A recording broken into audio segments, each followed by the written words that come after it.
Bismillah, walhamdulillah, wassalatu wassalamu ala rasulillah, amma ba'd. Assalamu alaikum wa rahmatullahi wa barakatuh. Welcome to the first episode of Sending the Community of 2025. I hope and pray that you've all had a safe, warm, and couple of weeks of rest during the holidays and festivities if you were involved, and are back to your normal selves and looking forward to what this year brings ahead. Despite all the challenges we went through globally and also locally, nationally over the last year, may Allah bless all those who have worked tirelessly to make life better for others here in Luton and in surrounding areas and further afield as well, and particularly for those that are working day and night to ensure that young people and adults with special needs and disabilities are able to access the services and access opportunities in life just as much as those without disabilities can. And I think that is one thing that we want to really carry over into 2025. We are here, Alhamdulillah. What is it that we can do to make life as comfortable as possible? Today's show is going to focus on Disability Celebration Month here in Luton in particular, and we are going to be doing a whole host of activities during the month of July to raise more awareness of disabilities and what it means to have a disability and how to access the opportunities that are available to us. That would be during our celebration month in July. And inshallah, during today's session, I'm going to be talking about some of those opportunities that are going to be open to everybody. And when I say everybody, I literally mean every single resident of Luton can get involved, particularly businesses or charitable organizations that work with vulnerable people in our community, and how you might be able to commit some time, if you haven't done so already, to get involved. And you might be a young person or an adult with special education needs or disabilities or medical conditions that you want to perhaps raise profile of, or just pop down and talk about your lived experience and what it's like to have a condition. And as we are live today, you can use the opportunity to ring in on 01582 481822. That's Luton 01582 481822. And if it's easier, or you just want to send a WhatsApp message, you can do so on 07779 481822. That's 07779 481822. And it'd be great to hear from people with disabilities or their families or carers about how the last couple of weeks have been for you during this sudden drop of temperature in the cold weather, and what exciting or fun activities you might have been able to get involved in to make life that little bit more easier for you. Or if on the other hand you've struggled, please feel free to share your story with you. And as I mentioned, today's session is really dedicated towards planning ahead for this disability awareness month or celebration month that is being planned for in Luton for July. And there will be a lot more information I'll be able to share with all our listeners in the coming weeks and months. In terms of announcements, there are a few things that I'd like to share with our listeners today. Firstly, there is a session taking place next week. I'm just going to bring up the details here for you. On Wednesday, the 18th of January, at Central Baptist Church, 52A Park Street, Luton, LU4 3ET. Opposite Iceland. Is from 9:30 till 12 p.m. It's called Faith and Cancer, looking at cancer from a faith perspective.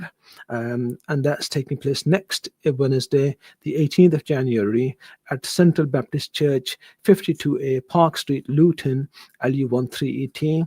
It is opposite Iceland, from 9:30 in the morning to 12 noon.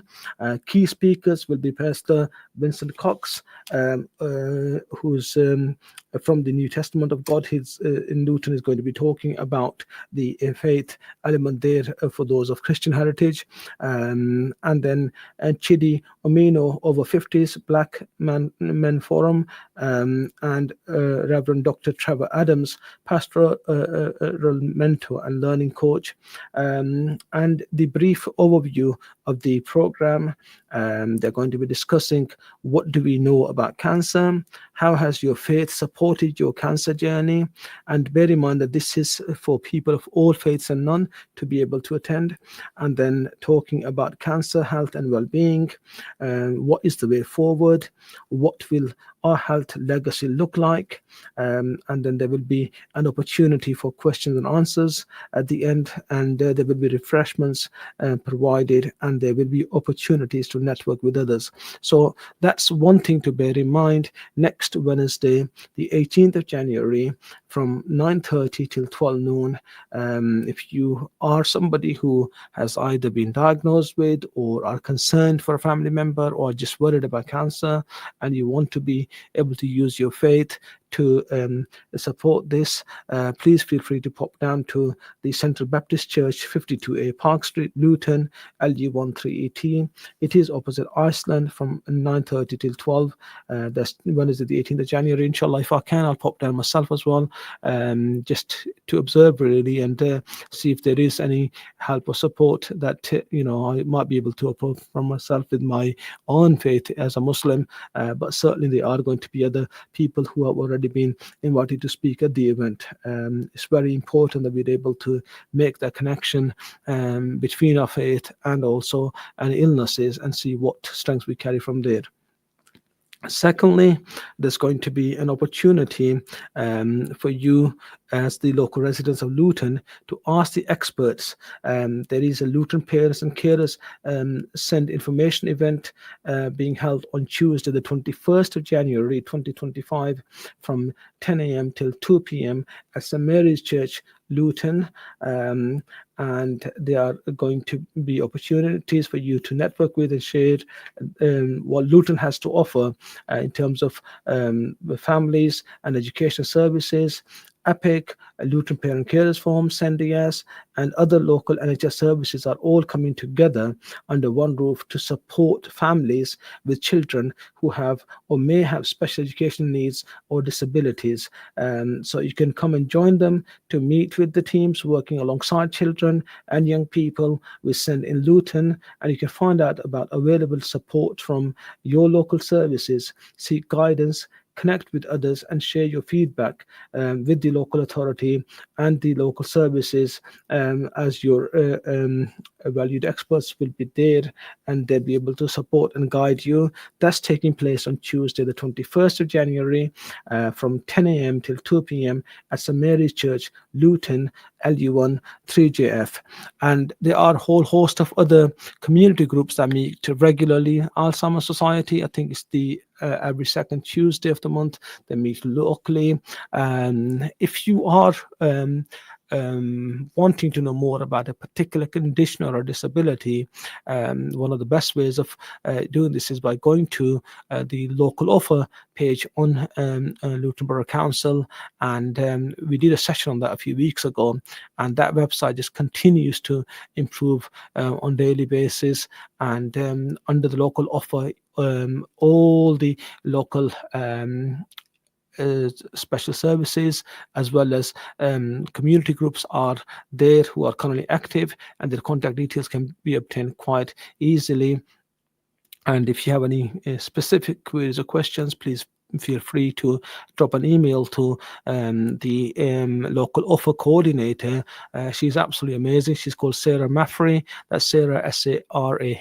Maffrey, spelled MAFFRE, at Luton.gov.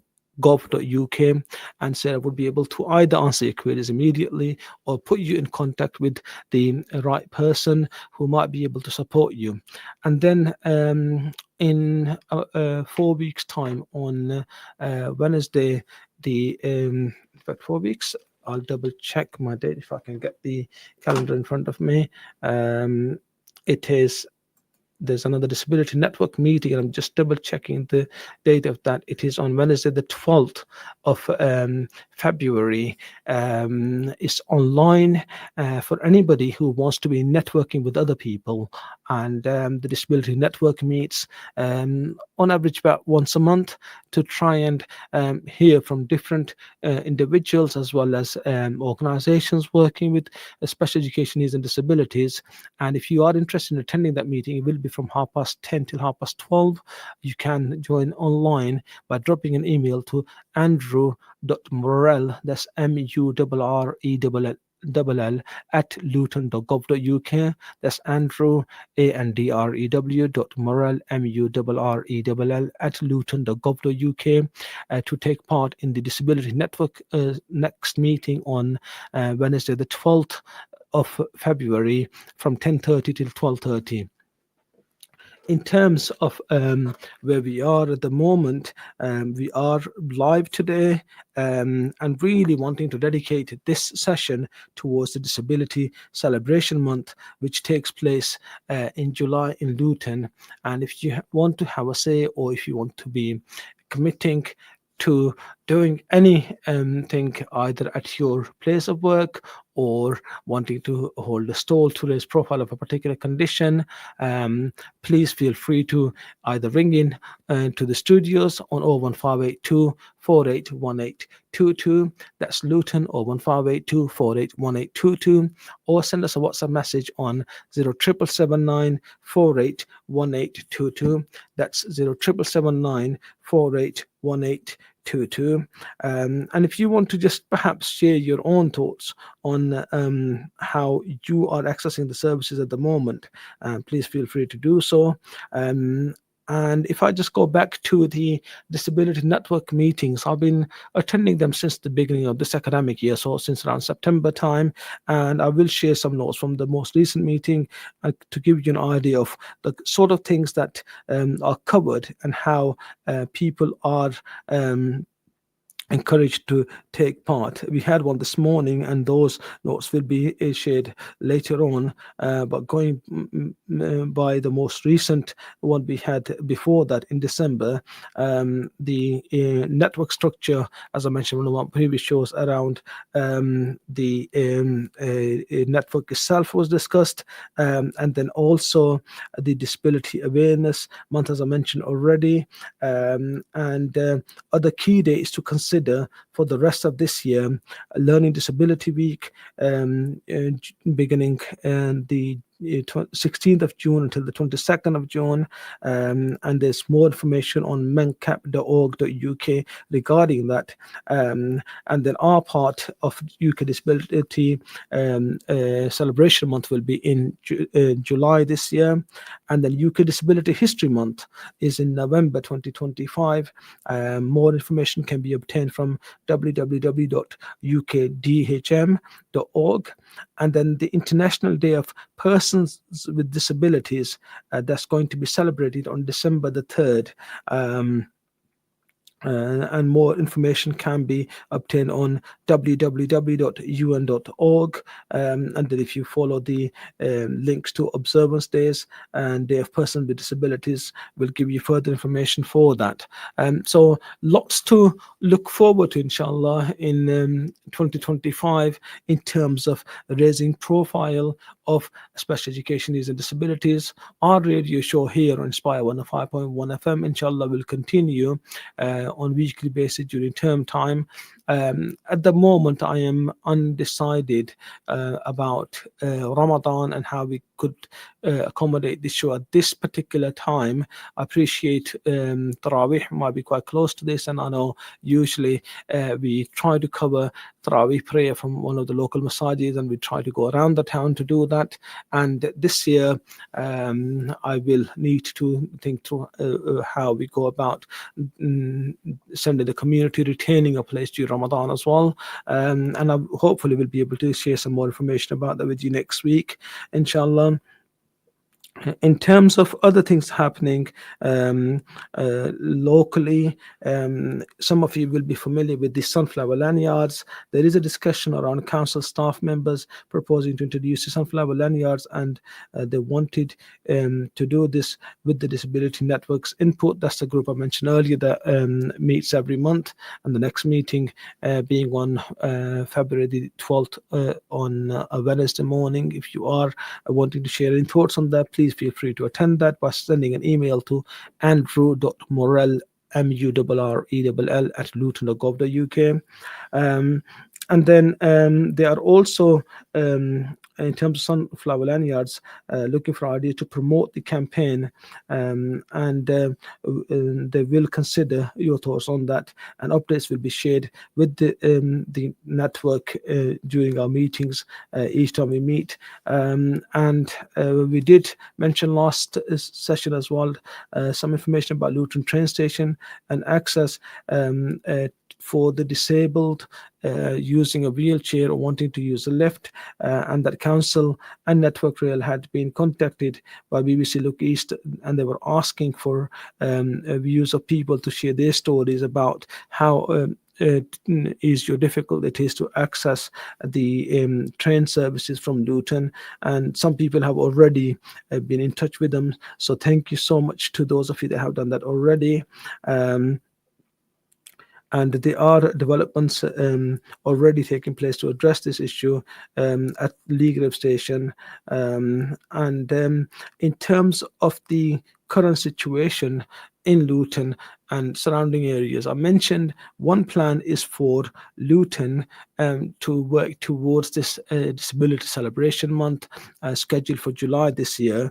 And there is another bigger town-wide initiative going on at the moment, and that's called Disability Friendly Town and Vision for 2040. And what will that mean for Luton going forward? So if you are somebody who has a particular area of expertise that you want to be sharing with the rest of the community, excuse me, or if you are concerned about a lack of support in any areas, it's really important that you get involved in these disability network meetings, because they will give you an opportunity to have a say. And just to give you an overview of the kind of things that have been discussed recently around the disability friendly town with the Vision 2040 in mind. So property and infrastructure, looking at primary schools and secondary schools, and how many of them have SEND special units within them. I know Downside Primary School, for example, is one that has that at the moment, and these are mainstream schools. And then what about special schools? Well, we had Widmill Hill Special School opening a couple of years ago.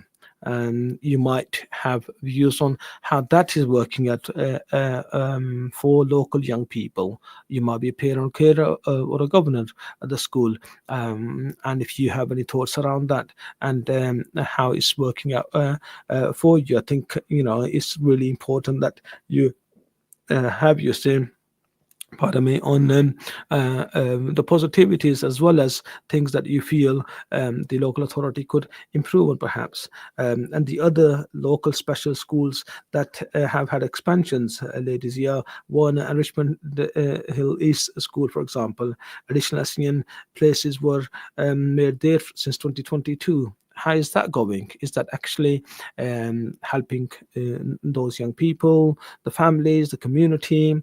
Are there areas to improve on? And from that, perhaps, what about secondary schools? We mentioned Windmill Hill there. Woodlands has been running for a number of years now, as Woodlands used to be, I think, Five Springs when I was young, and but it has so much. Positive feeling within the community for the excellent work they are doing there, and how is that working for young people that are at Woodlands? What about life beyond school? Are they able to access the community as well as their teachers and support staff might have hoped from the school? What's it like leaving the school at the age of 18 or 19 and going into Barnfield College or accessing another college in the neighboring towns or villages? And how is that working out? All of that, I think, is really, really crucial for people to be able to have a say on. And then the town centre regeneration, that is something that has been going on for quite some time. How does that work for local people? There has been a lot of engagement with the communities around planning to improve how friendly the town is for those with disabilities. And there have been a whole host of programs of works, and the program has tried to prioritize wherever interventions can be made. And some of the things that they have considered are changing some places, for example, targeting the stage development for the facilities and working with new owners of the mall to provide ease of access to signage improvements, for example, paving contracts, drop curbs, proximity of parking, dementia-friendly design, and station improvements, which, as I mentioned earlier, have been confirmed for 2025, and more accessible homes that can be readily adapted. And how does that really work? So, it's a big intention, disability friendly town. But what will it look like? How is it looking like for you at the moment? Are you somebody who is very pleased with how things are going for you? Are you somebody who is perhaps still a bit nervous and unsure about how the future holds? Are you somebody who perhaps had access to these services whilst you were young through the education healthcare plan, and you've gone beyond the age of 25, that is no longer in place? And how does that work for you? We'd love to be able to hear from you. Please feel free to call in. That's Luton 01582 481822, or send us a WhatsApp message on 0779 481822. That's 0779 481822. Another group that's part of this Luton Disability Friendly Town Initiative is Luton Rising.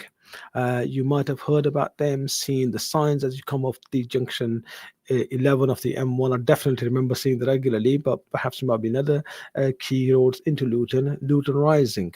Are you aware of Luton Rising and what they offer, and how they are helping to shape the future of the town?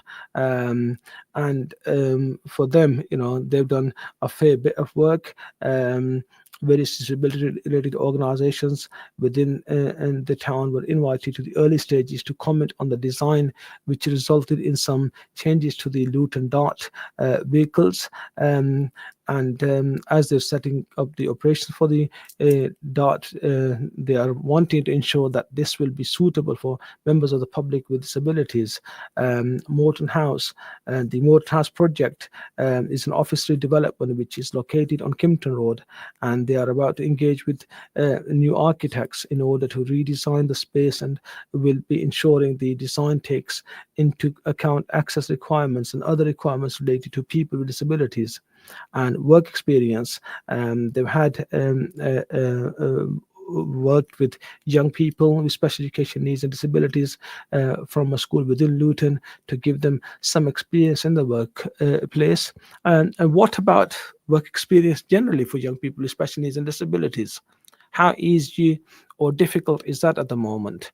I know in some areas is straightforward. People are very positive about people with disabilities, and they would meet with them in advance of the actual work experience taking place itself, and accommodate for them. Yet in other areas, people can be a bit more nervous about hosting a person for work experience who has special needs and disabilities. What does that look like for you? What does the local offer, if I can refer to it as, mean for you? And how are you finding growing up in Luton and with this initiative of a disability friendly town? How far do you think we are off that at the moment? Are we anywhere close to that already, or is it something that requires a lot of work? And please feel free to share your thoughts with us by ringing into the studio on 01582 481822. That's Luton 481822, or WhatsApp us on 07779 481822. That's 07779 481822. We are heading to a short break now, but please do rejoin us straight after this break. Speak to you very shortly again. Thank you.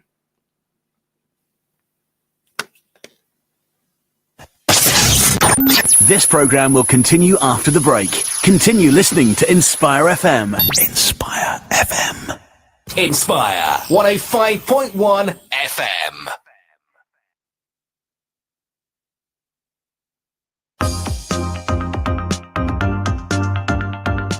Assalamu alaikum. My name is Abdul Razak. My name is Janislam. My name is Wahaj. My name is Hassam. And I'm Tahan. We are here at Hop Coloring Masjid For the Kids Inspire competition. And you are listening to Inspire FM on 105.1 FM.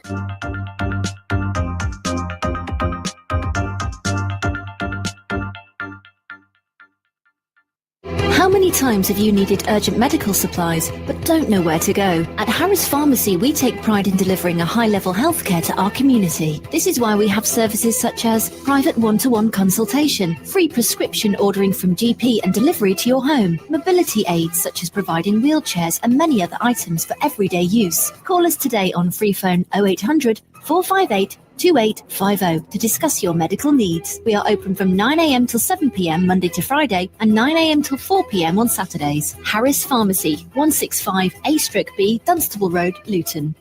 Attention drivers. Need new tyres? Ranger Tyres has got you covered with our tyre fitting service. Plus, our mobile tyre fitting brings the shop to you. But that's not all. We offer MOTs, wheel alignments, vehicle servicing and repairs, TPMS diagnostics, and replacement batteries, exhausts, brakes, air conditioning regassing, and number plates. Call 0800 999 2123 or visit rangertyres.co.uk for bookings. Ranger Tyres, the one-stop shop for all your vehicle needs. Assalamu alaikum wa bismillah. قال رسول الله صلى الله عليه وسلم كن في الدنيا كأنك غريب أو عابر السبيل. That be in this world as if you were a stranger or a traveller. Greystone Solicitors are committed to protecting your rights and fighting your corner to ensure you get the best possible results. Specialising in immigration matters, employment issues, family matters, personal injury, medical negligence, civil litigation and housing. Need help with your immigration problem? Greystone Solicitors provide free immigration drop-in clinics every Friday. Call Greystone Solicitors today on 01582 343 453 or visit us at 275 Dunstable Road, Luton, LU4 8BS and begin your journey towards justice today. Losing a loved one, especially a mother or a father, could mean losing access to safety, education and shelter.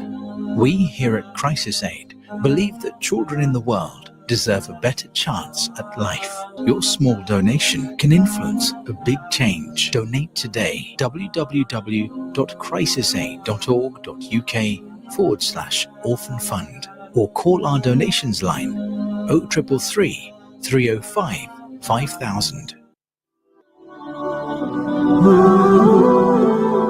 इत्दाल, Hurriyat और हक की आवाज़ हमेशा गालिब रही है और यही आवाज़ हमेशा गालिब रहेगी। आइए और सुनिए हक की आवाज़। मैं हूँ इमाम हाफिज इजाज़ अहमद, सुनाऊंगा आपको प्रोग्राम आवाज़ हक में हक की आवाज़ हर सोमवार 11 बजे से 12 बजे तक, only on Inspire FM 105.1.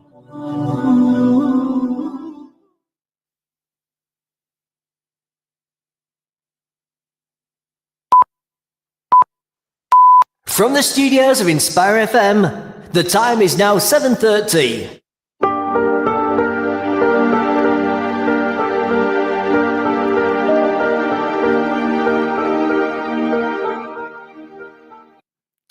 Bismillah, walhamdulillah, wassalatu wassalamu ala rasulillah, amma ba'd. Welcome back to the second half of Said in the Community with me, Hafiz Muhammad Umar. And as I mentioned before the break, today's show, we are live. It's the first show of 2025, alhamdulillah. And we hope and pray that everybody is safe and well, and more importantly, warm. I guess down in Luton, we're probably a bit warmer today than certain other parts of the country, north of England and further up. I know have had a lot more of the colder weather than we have had over the last few days. So, alhamdulillah, we hope and pray the people there are safe too.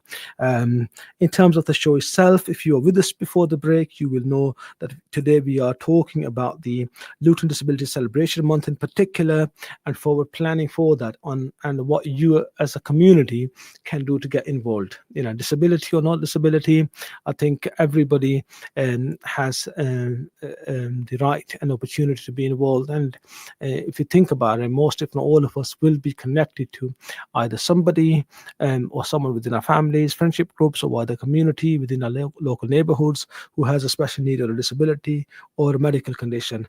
And what we can do to be as supportive as we possibly can around them. And before the break, we discussed in length the sorts of opportunities that are available out there. And I will just remind our listeners of a couple of upcoming opportunities. One is scheduled for next next Wednesday, even the 18th of January. There is a group meeting at Central Baptist Church, 52A Park Street in Luton, and is called Faith and Cancer, looking at cancer from a faith perspective. And if you can get to Central Baptist Church, 52A Park Street, Luton, LU13ET, it is opposite Iceland. The group will be there from 9:30 in the morning until 12 noon. So please try and go there and learn more about how you can use your faith as a power to deal with cancer. And secondly, there's an opportunity to ask the experts around SCN. It's a Luton Parent and Carer Center Information event being held on Tuesday, the 21st of January 2025, from 10 a.m. until 2 p.m. at St. Mary's Church Hall, Luton, LU1 3JF. And there will be a whole host of service providers from Luton there to try and help and support and guide you as much as they possibly can. So that's a really crucial event. All the experts under one roof on Tuesday, the 21st of January, from 10 a.m. till 2 p.m. It's a drop-in session. You don't need to book in advance. Please come down to St. Mary's Church Hall, Luton, LU1 3JF, and you'll be able to speak to a whole host of experts and ask them any questions about around disabilities. Just to give you an example, EHCP needs assessment, for example, is a big area at the moment with lots of queries around that. That might be something you might want to be speaking about to somebody, or anything else from the community that you have about the opportunities that are coming up. These are send specific events that are happening in our town at the moment. And I think if people are concerned about them, they could ring into the studio and ask us. We can try to answer your questions, or we can certainly signpost you to the professionals who work tirelessly to ensure that you are able to take as much as you possibly can from these opportunities. In terms of going back to what we were discussing before the break about the disability friendly town vision for 2040, and the sort of things that are currently being provided or considered for the local community. I mentioned the infrastructure and property before the break, and also Luton Rising and the work that they're doing towards this. And for the inclusive growth and skills, Arndale House has been made accessible by providing emergency evacuation chairs for those with physical disabilities. who would normally use a wheelchair, and making Luton adult courses accessible to disabled residents. Regularly provide learning support assistance for one-to-one support where needed. For people with dyslexia or dyscalculia, they pay for assessments so that the learner gets the most appropriate individualized support. That is really, really crucial to know that there is a huge amount of cost involved in getting the diagnosis for dyslexia, dyscalculia. So that is an opportunity being made available. Working with residential homes for residents age 55 plus with mental and physical needs, and planning courses with them. Working in partnership with Robin Pinto Unit Forensic Inpatient Service for adults detained under Mental Health Act to provide a variety of courses. Community learning team works with residents who have disabilities, and partner organizations deliver learning provisions for the disabled community. And this is all at the as part of the inclusive growth and skills, and a lot of it is at Arndale House in town. And then there is Luton Council, who were awarded the Good Business Charter in 2022, and they are hoping to work with other employers to be the first Good Business Charter town in the country.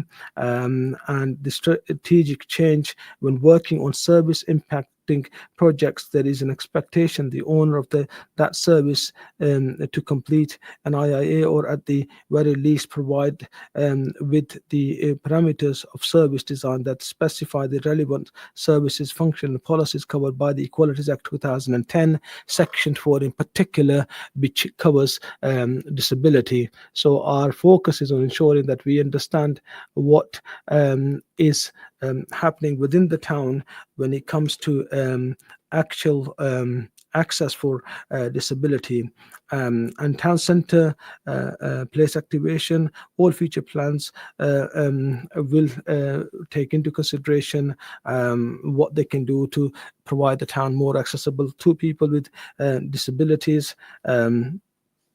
And they aim to ensure that all town centre spaces and events are accessible for people with physical disabilities, and bring more events and activities into the town centre that are inclusive of different groups, including sensory activities for children and adults with special educational needs.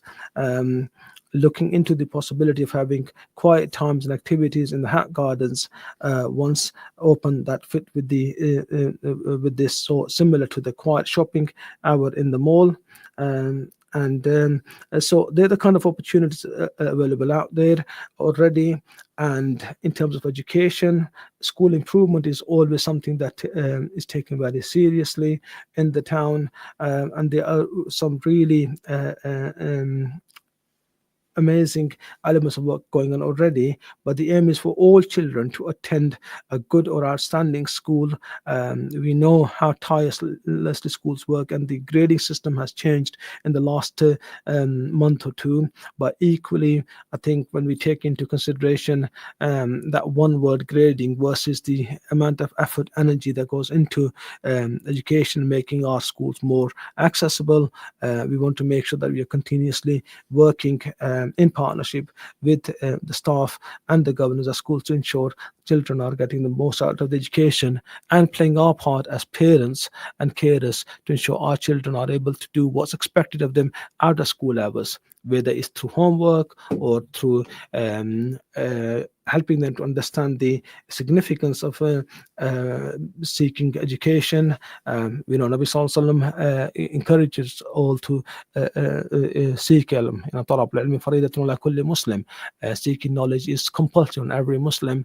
And من سلك طريقا يلتمس به علما سهل الله له به طريقا إلى الجنة. Who takes a path towards knowledge, Allah subhanahu wa ta'ala makes the path toward Jannah easy for them. And there are so many examples that we find in hadith in the Quran. The very first word being revealed to Nabi Sallallahu Alaihi Wasallam was Iqra, read. And what are we as parents or carers of Muslim heritage doing to ensure that our children are using their faith to really get the best out of educational opportunities provided for them? In terms of the schools, at the moment, there is a big focus ensuring that that gap between children with SEN and non-SEN is narrowed. And as parents, what you could do perhaps is speak to your child's class teacher if they're in primary school, or the Senko, or in a secondary school, perhaps form teacher, or head of year, or the Senko there as well. If you're concerned that your child's progress is being hindered due to a possible disability. Don't forget that you don't have to have a diagnosed disability to be able to raise that question. If your child is putting lots of time, effort, and energy in and are still not meeting the threshold for their age group, then perhaps that is an avenue to explore. How that might look like for your child once the correct support is in place is really down to how much you're prepared to fight the corner for your child. If I give you some concrete examples of recent years, just for comparative purposes, where children with SCN have had the correct intervention and support in place, together with the right amount of support from home, their GCSE grades have gone up at least 2 to 3 grades compared to those who did not get that support in place. And it is a real issue when it comes to that degree of support, both in school and out of school. And we just got to make sure that you are able to try and do the best for your child, and then going forward, that could continue to ensure that the young people are able to get the best from themselves beyond school life. The local educational psychologist service is still there doing excellent work, and their focus is on data and analysis to inform a targeted approach. Incredibly difficult to book an appointment straight away, I must admit, but nevertheless worth the wait to be able to get seen. And the local SEN service dealing with the special education needs assessment team has migrated toward the liquidologic early help module system, and that was done in November 2022, and that proves to be a complete solution that has been designed to act as a general case management for children and young people with education, health, and care plans.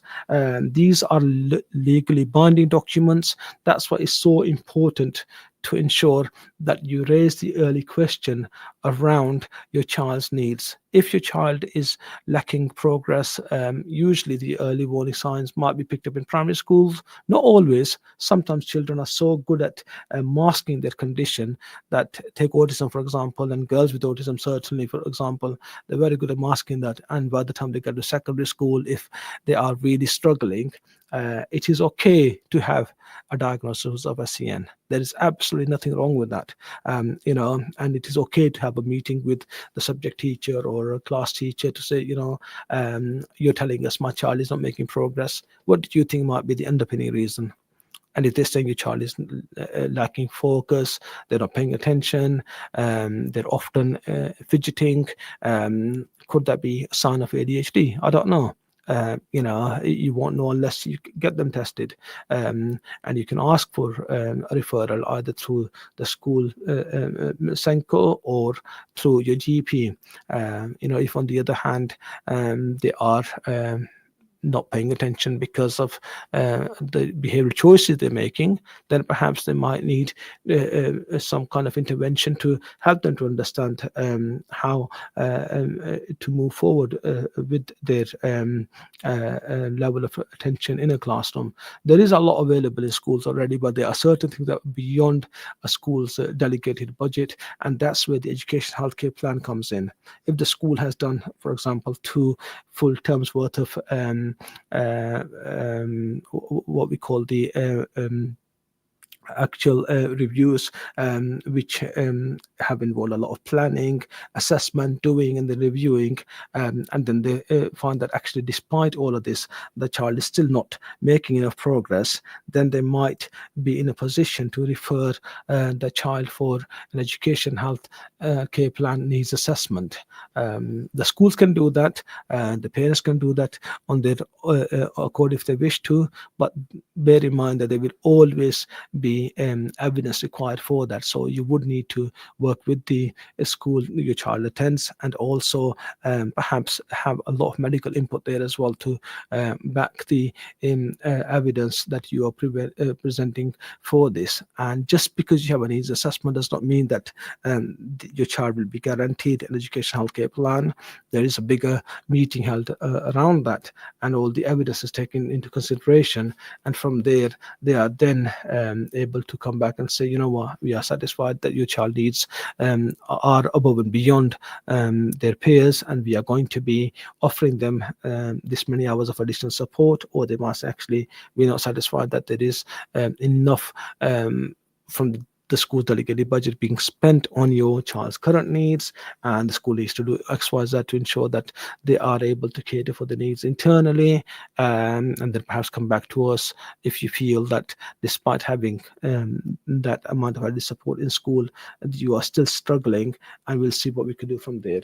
And once the education healthcare plan is put in place, that's what becomes a legally binding document. Excuse me. What that then means is that the school by law has to follow through the agreed targets and ensure that the education element is met within that school. And if it isn't, then you have the right to name a special provision to get those educational elements met. This is where the conversation changes slightly, and you ask yourselves, is this the right school for my child? We talked a bit about the special schools in and around Luton during the first half of the show, and I think it is vital that if you feel that your child is lacking in their progress, despite having an education healthcare plan in the mainstream school, what are the options available out there?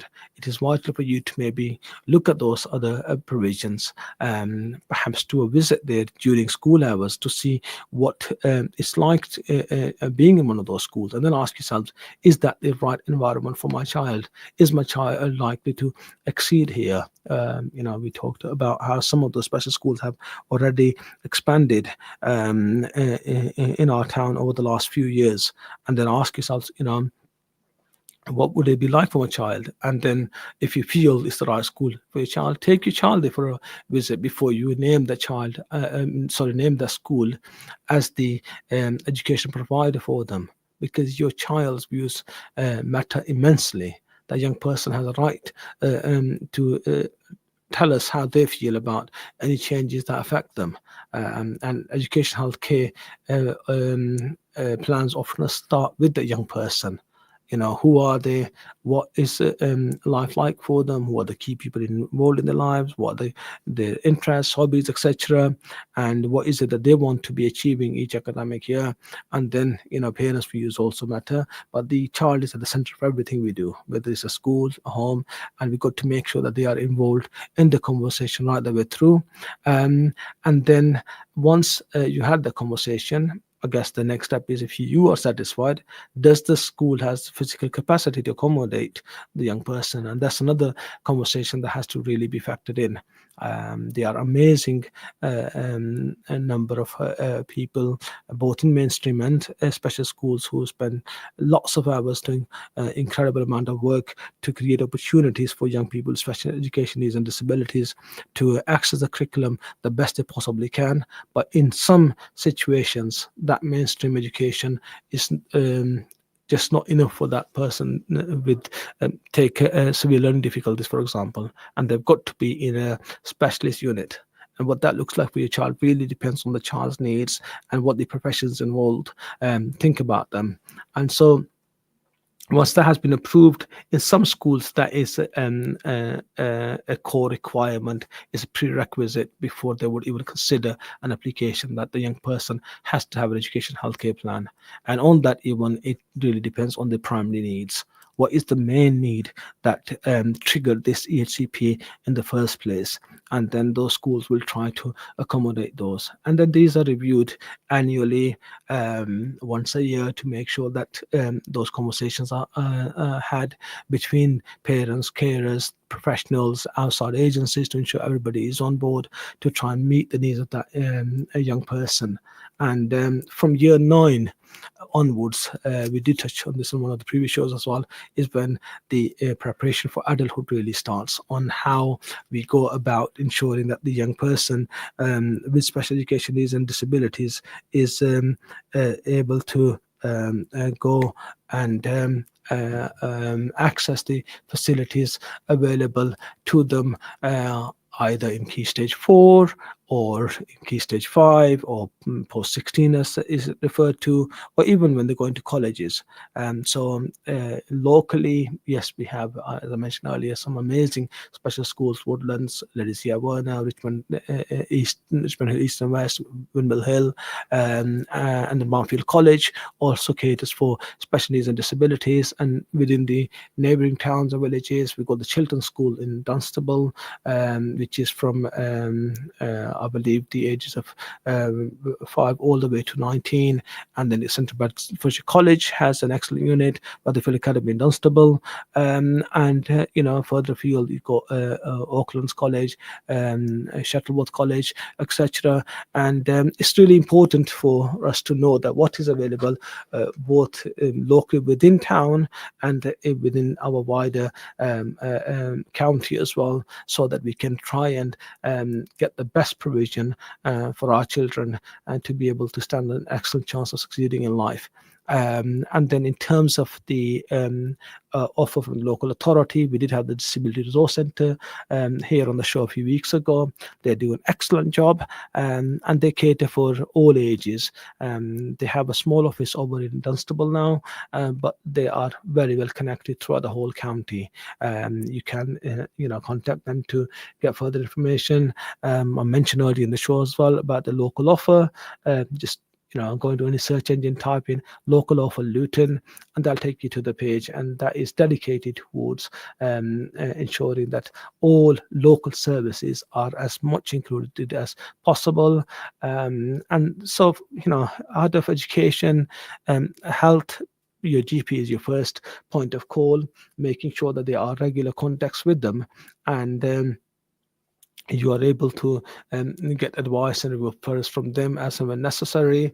And when it comes to leisurely activities, we are incredibly blessed with the amount we have on offer here in Luton and surrounding areas. As most of you will know, I run the disability cricket with my brothers at the Luton Town Indians Cricket Club. That's been running for over 11 years now, and there are opportunities for young people locally and within the county to come down and join us. In fact, as we speak, they have the indoor cricket session running at Leland's school this evening, and that continues during the winter and spring. And then during the summer, we're at a home ground at Warden Park in Luton. And Luton Town Football Club offer disability football. We had pickleball here a few weeks ago. And there's zone hockey, there's tag rugby, there's swimming for the disabled, horse riding for the disabled at Grey Gaddison in Hertfordshire, not far from here at all. So there are a whole host of opportunities, I think. And then arts and crafts, they run regular sessions in Luton throughout the week. And I think it's just stepping back a bit and asking ourselves, if I'm blessed with this young person with special needs and disabilities, what are the opportunities available for them? And we hope to see many of these organizations I mentioned there, and many more even, at the Luton Disability Celebration Month later in the year. And we will be showcasing the best of what Luton has to offer. And then, despite all of that, we acknowledge and accept the fact that every journey has an element of learning involved with it. So by no means, I don't think anybody's saying this is it. We've achieved, we accomplished the needs for disability. Of course, we have, and there's so much to learn still, and that's why the Disability Network meetings are so crucial. And they tend to be on a Wednesday morning. I was going to say second Wednesday of the month, but usually around early first or second Wednesday of each month. The next one is scheduled for Wednesday, the 12th of February. It's online, and if you want to be attending that or even any other meetings in the future, drop an email to andrew.morell, that's MURRELL at luton.gov.uk, and you can be part of the Disability Network, which meets once a month, and it's an ongoing opportunity to network with other people with either special needs and disabilities, or professionals, or carers perhaps, and really the community pulls together to try and showcase the best support around the town. And right now the focus is on the Disability Celebration Month, earmarked for July in Luton, and we hope to have as many people from the community as possible there to ensure we are able to learn of each other. We are coming to the end of the show. Thank you so much for tuning in again today. And I hope I've covered as much as I possibly could in terms of the plans I had for 2025 for Luton and disability. And if you missed anything, please play this back from the beginning, and you'll be able to understand that. Next week, I'm going to be having somebody from the community voluntary sector to talk about what they have to offer. Stay safe, take care of yourselves, and inshallah we'll speak to you again very, very soon. Wassalamu alaikum wa rahmatullahi wa barakatuh.